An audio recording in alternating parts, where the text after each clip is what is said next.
Hi friends, welcome to my channel. అందరూ ఎలా ఉన్నారు? అందరూ బాగున్నారని మనస్ఫూర్తిగా కోరుకుంటున్నాను. అలాగే ప్లీజ్ నా ఛానల్ సబ్స్క్రైబ్ చేసి నన్ను సపోర్ట్ చేయండి. అలాగే ఈరోజు పన్నీర్ కాజు కర్రీ ఎలా చేసుకుందాం చూద్దాం. మనకి కావాల్సిన మనం ముందుగా పన్నీర్ కట్ చేసి పెట్టుకోవాలి.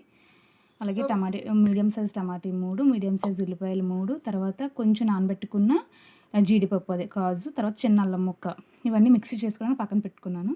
ఇదేంటంటే మనం కాజు కూడా పన్నీర్లో యాడ్ చేసుకోవడానికి కొన్ని మళ్ళీ సపరేట్గా చేసి పెట్టుకున్నాను. ఇంకేంటంటే కరివేపాకు, పచ్చిమిర్చి అనమాట. ఇవి మనకు కావాల్సిన ఇంగ్రీడియంట్స్. సో ఇప్పుడు రెసిపీలోకి వెళ్ళిపోదాం. మనం ఒక ప్యాన్ తీసుకొని స్టవ్ వెలిగించుకొని అందులో మిక్సీ చేసుకున్న అంటే ఇంగ్రీడియంట్స్ అన్నీ మిక్సీ చేసుకున్నాం కదా, అది చాలా సింపుల్ ప్రాసెస్. ఇవన్నీ వేసేసుకోవాలి. మిక్సీ చేసి పెట్టుకున్నాం కదా, ఇదంతా వేసేసుకొని పచ్చి వాసన పోయేంత వరకు కూడా మనం ఫ్రై చేసుకోవాలన్నమాట. మధ్యలో మూత తీస్తూ కలుపుతూ అలా ఫ్రై చేసుకోవడం వల్ల మొత్తం కూడా మనకి ఈవెన్గా ఫ్రై అవుతుంది.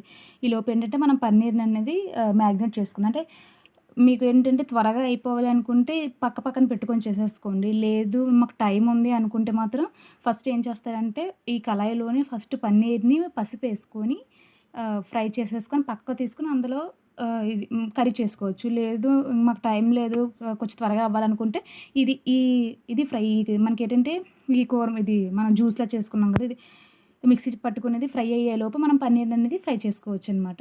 సో పన్నీర్ ఫ్రై చేసుకోవడానికి అందులో కొంచెం పసుపు వేసాను. లేదు మనకు అక్కడ పసుపు కలదు, మనం కలుపుకోవడం రాదు అనుకుంటే ఫస్ట్ కట్ చేసుకున్న వెంటనే అందులో కొంచెం పసుపు వేసుకొని మ్యాగ్నేట్ చేసుకుని అయినా ఫ్రై చేసుకోవచ్చు. ఏదైనా మన ఇష్టమే. సో ఇలా ఫ్రై చేసుకుని ఇది మనకి కోర్మా అనేది ఫ్రై అయిపోయేలోపు మనకి పన్నీర్ అనేది కూడా ఫ్రై అయిపోద్ది అనమాట. మనకి ఏంటంటే పన్నీర్ కొంచెం స్లోగా ఫ్రై చేసుకోవాలి, లేకపోతే ఏంటంటే అది పన్నీర్ స్మాష్ అయిపోద్ది అనమాట. సో చూసారా, మనం పన్నీర్ ఫ్రై అయ్యేలోపు మనకి ఈ పేస్ట్ అనేది అల్లం వెల్లుల్లి పేస్ట్ ఇంక అన్నీ అందులోనే వేస్తాం కదా, కొత్తగా ఇంకా అల్లం వెల్లుల్లి పేస్ట్ కదా, ఇంకేమీ అవసరం లేదు ఇందులో. సో ఈ పేస్ట్ అనేది ఇలా కలుపుకుంటూ మనం పన్నీర్ని అనేది ఫ్రై చేసుకోవాలన్నమాట. సో ఇది కొంచెం ఈవెన్గా ఇలా ఫ్రై అయిపోయింది కదా, మళ్ళీ మూత పెట్టుకొని అలా జస్ట్ అలా కలుపుకుంటూ చేసుకునే లోపే మనకి అది పన్నీర్ అనేది ఫ్రై అయిపోద్ది. సో ఇప్పుడు ఇందులోకి మనం ఏంటంటే మనకి సరిపడినంత కారం, పసుపు ఆల్రెడీ అందులో వేసాం కదా, మీకు కావాలనుకుంటే వేసుకోవచ్చు, లేకపోతే లేదు. కొంచెం ధనియాల పొడి, కొంచెం జీలకర్ర పొడి వేసుకొని కలిపేసుకోవాలన్నమాట. కారం మనకు ఎంత తింటామో మనకు తెలుసు కాబట్టి అంతే వేసుకుంటే సరిపోద్ది.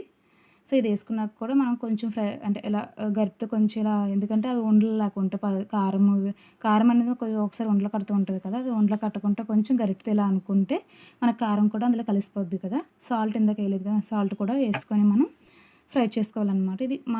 ఇది బాగా ఎగితే మనకి కర్రీ అనేది అంత బాగుంటుంది, లేకపోతే పచ్చివాసన వచ్చేస్తుంది. సో అది కొంచెం టైం పడుతుంది వేగేటప్పుడు. మనకు కొంచెం ఆయిల్ అనేది సైడ్లో అంటే పైకి తేలుతూ ఉంటుంది, అంతవరకు కూడా మనం ఫ్రై చేసుకోవాలి, డీప్ ఫ్రై చేసుకోవాలి. సో ఇలా ఫ్రై అయిపోద్ది అనమాట. ఇలా ఫ్రై అయిపోయాక ఆల్రెడీ మనకు పన్నీర్ అనేది అలా చేసుకుంటున్నాం కదా, ఇందులోను ఈలోపు అయిపోయి చల్లారబెట్టుకోవచ్చు, లేకపోతే లేదు.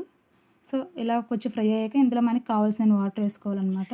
మనకి కర్రీ ఎందుకంటే మనం ఇందులో కాజు వేసాం కాబట్టి మనకి కర్రీ అనేది కొంచెం థిక్ పేస్ట్ లాగా వస్తుంది. సో మనం కొంచెం వాటర్ ఎక్కువగానే యాడ్ చేసుకోవచ్చు, ఎందుకంటే పన్నీర్ మళ్ళీ ఉడకాలి కదా, ఫ్రై చేసుకున్నాం కానీ ఆల్రెడీ ఉడకాలి కాబట్టి కొంచెం వాటర్ అనేది వేసుకోవచ్చు. నేను ఆల్మోస్ట్ ఒక టీ గ్లాస్తోని ఒక 4 గ్లాసెస్ ఆఫ్ వాటర్ వేసాను. 4 or 5 గ్లాసెస్ వేసుకోవచ్చు. ఇంకా మాకు కొంచెం అంటే నేను బగారా రైస్లోకి చేశాను కాబట్టి అందులో కొంచెం మనకి పేస్ట్ కొంచెం మరీ అంత ముద్దగా ఉంటే బాగోదు కాబట్టి నేను కొంచెం 4 గ్లాసెస్ ఆఫ్ వాటర్ అనేది యాడ్ చేసుకున్నాను. మళ్ళీ మూత పెట్టుకోవాలన్నమాట. మళ్ళీ మూత పెట్టేసుకున్నాక కాసేపులా మరిగాక తీసేసుకున్నాక ఇందులో మనం ఆల్రెడీ పన్నీర్ ఫ్రై చేసి పెట్టుకున్నాం కదా, ఆ పన్నీర్ అనేది మనం యాడ్ చేసుకుంటే సరిపోద్ది. పన్నీర్ మొత్తం యాడ్ చేసుకున్నాక మనం కాజు నానబెట్టుకున్నాం కదా, మన కాజు ఏంటంటే ఒక 20 minutes or half an hour before నానబెట్టుకుంటే మన కాజు అనేది మెత్తగా ఉడుకుతుంది, బాగుంటుంది. లేదు డైరెక్ట్గా అలాగే వేసేసుకున్నాం అనుకోండి గట్టిగా ఉంటుంది. మనకు కొంచెం మెత్తగా ఉంటే ఆ టేస్ట్ ఇంకా బాగుంటుంది. ఏంటంటే పచ్చి జీడిపప్పు ఫ్లేవర్ వస్తుంది అనమాట. సో ఇలా పన్నీర్ వేసుకున్నాక ఎక్కువసేపు కలపవసరం లేదు, జస్ట్ అలా కలుపుకున్నాక మొత్తం కలిపేసుకున్నాక ఆల్రెడీ నానబెట్టుకున్న జీడిపప్పు పలుకులు అనేవి 2 పీసెస్లా చేసుకొని వేసుకోవాలన్నమాట. ఇలా 2 పీసెస్లా అంటే పలుకుగా ఉంటే మాత్రం మనకి అంత అంటే ఉడకదు కదా. సో అందువల్ల 2 పలుకులుగా చేసుకొని వేసుకున్నాను. సో అలా వేసుకున్నాక మళ్ళీ ఒకసారి మొత్తం కలిపేసుకొని మళ్ళీ మూత పెట్టేసుకోవడమే. మళ్ళీ మధ్యలో ఇంకా అన్నీ ఇంకా ఇప్పుడే మనం ఇంకా కారం కానీ ఏమైనా కావాలా లేదో అన్నీ ఇప్పుడు చూసుకోవచ్చు అనమాట కలుపుకున్నాక. సో చూడండి మొత్తం మళ్ళీ మూత పెట్టి తీసి అన్నీ కలుపుకున్నాక మన కన్సిస్టెన్సీ ఇలా వచ్చింది. థిక్ కన్సిస్టెన్సీ వస్తది. గ్రేవీ కర్రీ చాలా బావుంటది ఇలా చేసుకుంటే. ఎందుకంటే మనం కాజు ఏసాం కదా! మిక్సీ పట్టినప్పుడు కాజు ఏసాం కాబట్టి అందులో అది మనకి కన్సిస్టెన్సీని థిక్‌గా చేస్తది. సో, ఇదనమాట మనకు కావాల్సినవన్నీ ఇప్పుడే చూసుకొని ఫైనల్‌గా కొత్తిమీర ఏసేసుకొని దించేసుకోవడమే. Okay friends. Thank you. Please subscribe my channel.